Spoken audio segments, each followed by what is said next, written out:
Colts hold on and win it 23-16. Their first home win since week 6 of last season. 357 days. That snaps a 7-game home losing streak. The Titans, meanwhile, suffer their 6th consecutive road loss. That's a streak that also dates back to last season. As for Jonathan Taylor, you saw him at the outset. Going to be a ramp up. 6 carries, just 18 rushing yards in his season debut.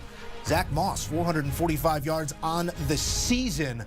But you figure $14 million a year, Jonathan Taylor's going to get his touches eventually. Most rushing yards through their first 4 games played of a season. As you see, Moss in the year 2023, 445 yards, as we said, one shy of Eric Dickerson at 88. So some heady space here for Moss, who's toting it with purpose and now help in that backfield. Zack Moss on a day where it was all about Jonathan Taylor's return. You put up career-high numbers, 165 yards rushing, 2 TDs, and 30 yards in the air. How did you get it done? Just preparation. I mean, we had a good game plan. The coaches put us in good positions the entire week. And, you know, we just had to come out here and execute. We knew this was a division game in our house. We hadn't beat these guys in a while. And we hadn't won in front of our fans in a while. So, you know, everybody was just pumped up to get it done. And, you know, thankfully, you know, the coaches put me in good positions to make plays. And my O-line did a great job. What does it say about this team that no matter who is at quarterback, no matter who's getting the ball, that you guys can find a way to get it done together?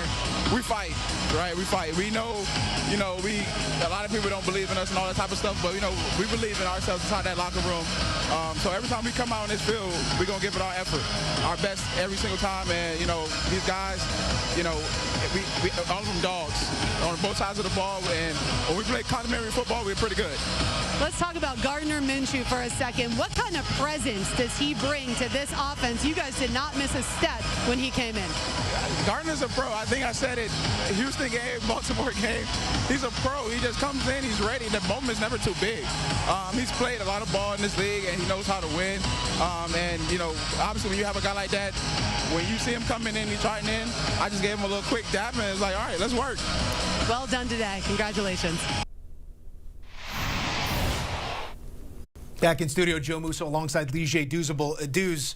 An embarrassment of riches, dare I say, in that backfield for Indianapolis. Zack Moss toting the rock. You got the big name back. What did you make of this matchup? I mean, we'll get into the running backs, but this is a team that, for the second time, did not flinch with a very serviceable backup quarterback in the game. I think that's the storyline for this game when you talk about the Colts game versus Tennessee Titans. One, the Tennessee Titans usually have a really good run defense, and they gave up nearly 200 yards rushing. Zack Moss, this was the reason why Jonathan Taylor had a second, thought when it comes to coming back to the Indianapolis Colts. You just saw, the graphic up there. I think he's number, 3 overall in the first 4 games as far as rushing yards in Colts history. Jonathan Taylor is sitting back and like, oh, Zack Moss is getting off like that?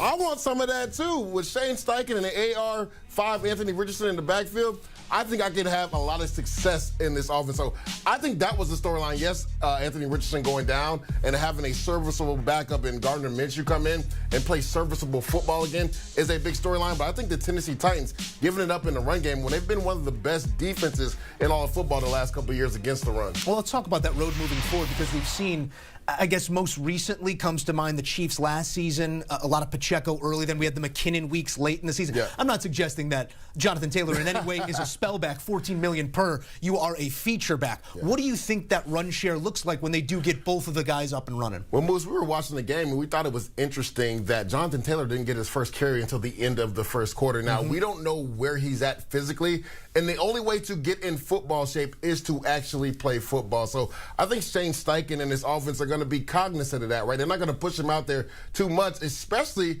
when Zack Moss is getting 165 yards for you. So you got to be smart. Jonathan Taylor is your future in the backfield, right? You just gave him a 3-year extension. You're going to need him this year for the long stretch, because right now this division is wide open. Yeah, 2 years of guaranteed money at that rate. We are going to see Jonathan Taylor. Fantasy managers, do not worry. There will be plenty of him surely in the weeks to come as he ramps up in action. I think we do have to talk about the starting quarterback as well here. Anthony Richardson, for the second time in 5 weeks, is likely to miss time even beyond just this game, I mean, the way that shoulder was hanging, you don't want to look forward too far regarding an injury. But this is a young man who has to get some of these things out of his game. How do you coach this aspect of the game in a quarterback? I mean, they're still trying to coach this into Josh Allen to get out of these types of scenarios. When you're that big, that physical, that capable, how do you coach a player to be more risk-averse? Yeah, you just have to realize, even though you're ultimately competitive, right, you have to be smart. Like, the team can only go as far as you are in the backfield taking snaps. So if you're Anthony Richardson, realize, yes, we know you're 6'5", 250 pounds, can run a 4.4, but if you get hit like that with a defensive lineman landing on you, you put yourself at risk to get hurt. Now, this is the second time we've seen this, Musso, and we pray that is not as bad. I believe the first time was a concussion and he missed the game. But like you said, the way that arm was hanging, we don't want to speculate anything, but it didn't look good. Serviceable backup, to say the least, with Gardner Minshew picking right up where he left off. We'll see if that is the case moving forward. But above 500 through 5 weeks, the Colts cooking, and here's a look at the top chefs. Zack Moss, as we said, $165 rushing, another 30 through the air. That's 33 fantasy points for you if you had him. DeAndre Hopkins comporting himself as best as he has in recent memory. 11 targets, 8 grabs, $140, as it's the Colts over the Titans in Week 5.